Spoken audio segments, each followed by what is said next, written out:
హైదరాబాద్ లో కన్సల్టేషన్ మరియు 3,500 రూపాయల colour Doppler test Avis hospitals లో ఉచితంగా పొందండి. నమస్తే అమ్మా. నమస్తే అమ్మా. అమ్మ, కాశీ వెళ్ళిన వారు తమకి ఇష్టమైనది ఏదైనా వదిలిపెట్టాలి, చాలా మంచి జరుగుతుంది అంటారు. ఈ కథలో నిజం ఎంత? దాని వెనకాల కూడా ఇంకేదో కథ ఉండే ఉంటుంది. అసలు ఇది కథ కాదు, మొదటిది ఓ మాట. ఓ మాట. అసలు కాశీలో వదిలిపెట్టరమ్మా, గయలో వదిలిపెడతారు. ఫస్ట్ కరెక్షన్ అక్కడ రెండోది ఇష్టమైన కాయో పండో వదిలిపెట్టమంటారు. అంతే కదా. రంగు కలర్ రంగనేం లేదు.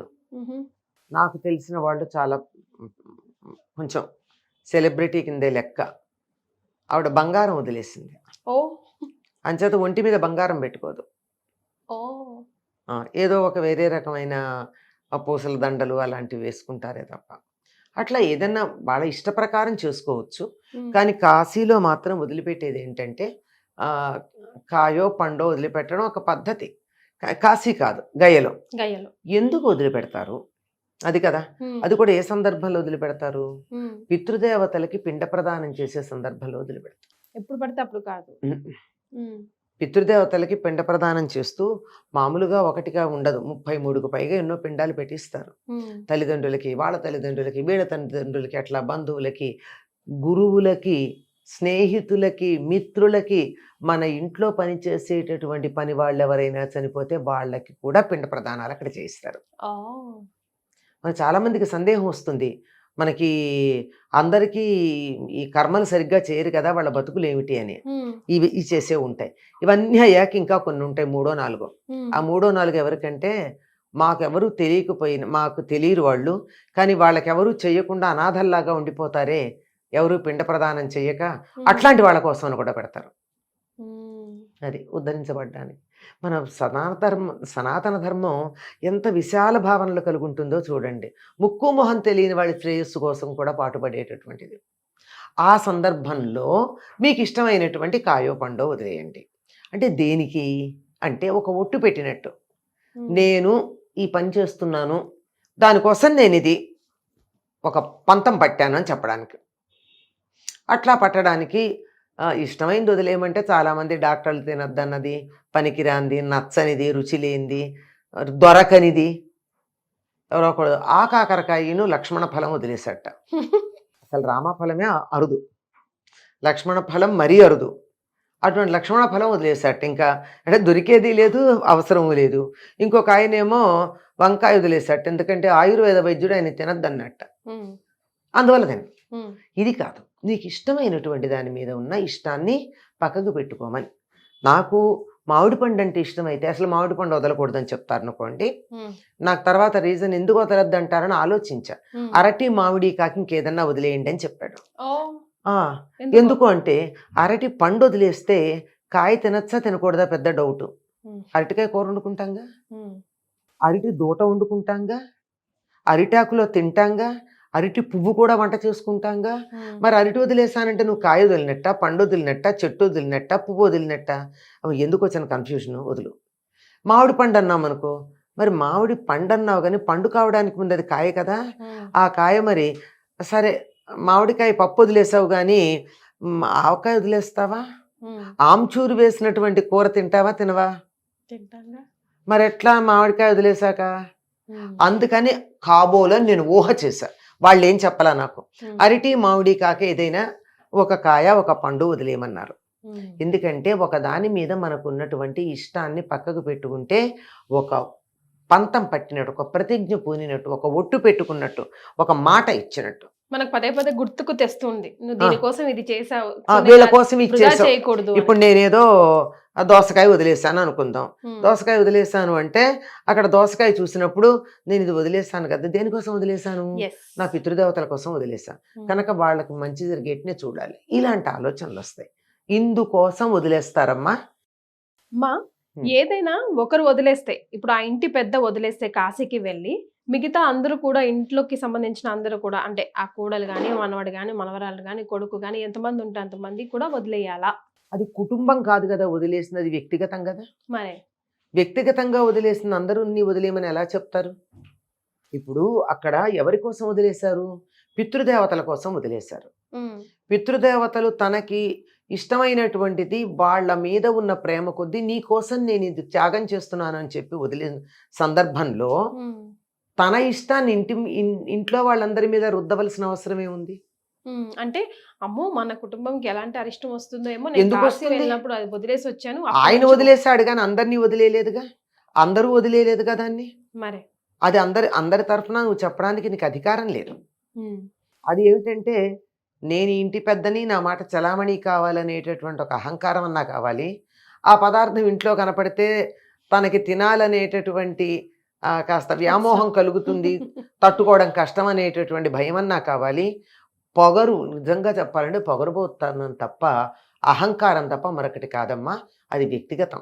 ఉమ్, అందువల్ల వాళ్ళకి ఇష్టమైనటువంటి దానిని, ఇదిగో నువ్వంటే నాకు ఎంత ఇష్టం అంటే నువ్వు లేకపోయాక నాకు ఇష్టమైన మరో దాన్ని కూడా నేను వదిలేస్తున్నా అని చెప్పడం. ఉమ్, ఆ వ్యక్తికి ఈ వ్యక్తికి మధ్య ఉన్నటువంటి సంబంధాన్ని బట్టి ఆ ఇద్దరికి సంబంధించినటువంటిది ఏదైనా ఉంటే దాన్ని వదిలేయడం అన్నది అట్లా ఉంటుంది తప్ప మరొకటి కాదు. అయినా దీనికి సంబంధించి ఇలా మీరు అన్నట్టు కుటుంబ సభ్యులందరూ చేయాలన్నది మూర్ఖత్వం, ఎస్, అంతకన్నా మరొక కారణం కానే కదా, ఇది వ్యక్తిగతం. నిజానికి దీనికి ఒక వ్యాఖ్యానం కూడా చేస్తారమ్మా, ఎంతవరకు నిజమో. ఈ తెలుగు వాళ్ళే చేస్తాం మనం, కాయో పండో వదిలేయడం, మిగిలిన వాళ్ళు ఎవరూ చేయరు. ఆ దీనికి ఏమని చెప్పారంటే అసలు నిజానికి కాయాపేక్ష ఫలాపేక్ష వదిలేయమన్నారు అని. కాయాపేక్ష అంటే శరీరం మీద ఉన్న వ్యామోహం, ఫలాపేక్ష అంటే పండు మీద ఉన్న వ్యామోహం, ఫలితం మీద ఉన్న వ్యామోహం వదిలేయమంటే, కాయ అన్న చోట అక్కడ కాయని, కూరగాయని, ఫల అంటే పండని అర్థం చెప్పారు. ఏదైనా సరే వదిలేయడం వల్ల ఒకళ్ళ మీద నీకున్న ప్రేమకు చిహ్నంగా నేను ఈనాటి నుంచి ఇది వాడను అని చెప్పడం నిజానికి అది చాలా గొప్పతనమే. ఉదాహరణకి కృష్ణుడు బృందావనం నుంచి వెళ్ళిన తర్వాత వేణు వాడల, బృందావనంలోనే వాడాడు. బృందావనాన్ని వదిలేస్తున్నానని చెప్పి వేణువును కూడా అక్కడ వదిలిపెట్టి వెళ్ళాడు.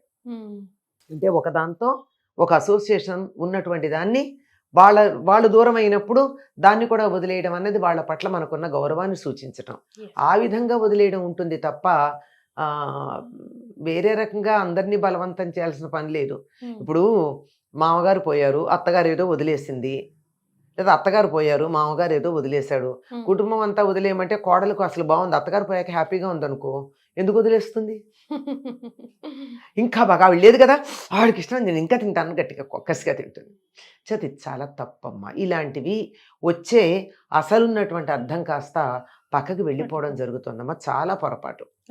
అది నిజానికి దీనికి సంబంధించి ఒక చిన్న మాట చెప్తాను.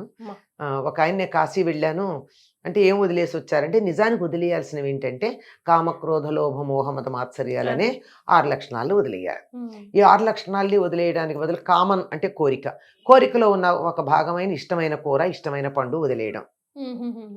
అంటే ఈయనేం చెప్పాట, ఏం వదిలేసి వచ్చారంటే సిగ్గు లజ్జ వదిలేశాను అన్నట్ట. అంటే అమ్మ మీరేం వదిలేశారని అడిగారట. సిగ్గు లజ్జ లేని భర్తను వదిలేశాను అందుట. ఇలా చమత్కారంగా చెప్పేది ఒకటి ఉంది, కానీ సీరియస్గా అందులో ఉన్న అర్థాన్ని చెప్పేది ఒకటి ఉంది.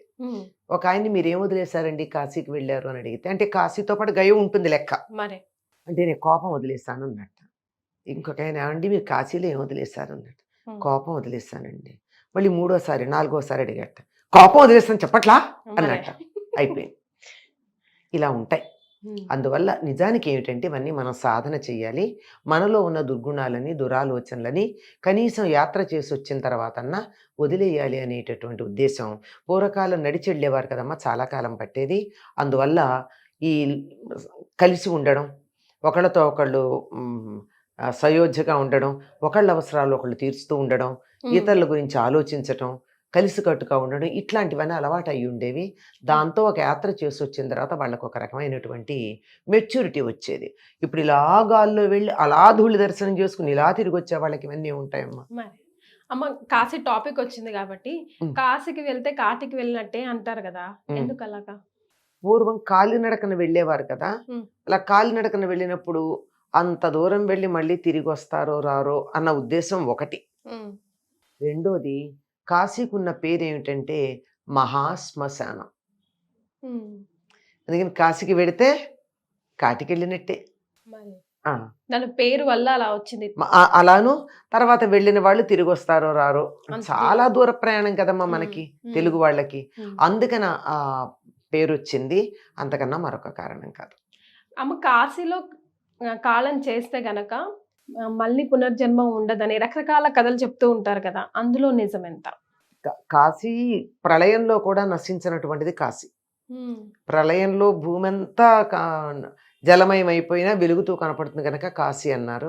అటువంటి పవిత్రమైన క్షేత్రంలో దానికే నాశనం లేదు కనుక అక్కడ ఉన్నటువంటి వాళ్ళకు కూడా శరీరం వదిలినా వాళ్ళకు ఉత్తమ లోకాలు లభిస్తాయని, ఎవరైతే అక్కడ శరీరం వదులుతారో వాళ్ళ కుడి చెవిలో తారక మంత్రం ఉపదేశిస్తాడు శివుడు అని ఒక నమ్మకం. తారక మంత్రం అంటే రామ అన్నది, తారకం అంటే తరింపజేసేది. సంసార సముద్రాన్ని తరింపజేసే మంత్రోపదేశం జరుగుతుంది కనుక మోక్షం లభిస్తుంది అని ఒక విశ్వాసం. రైట్, చాలా సంతోషం అమ్మా, ధన్యవాదాలు.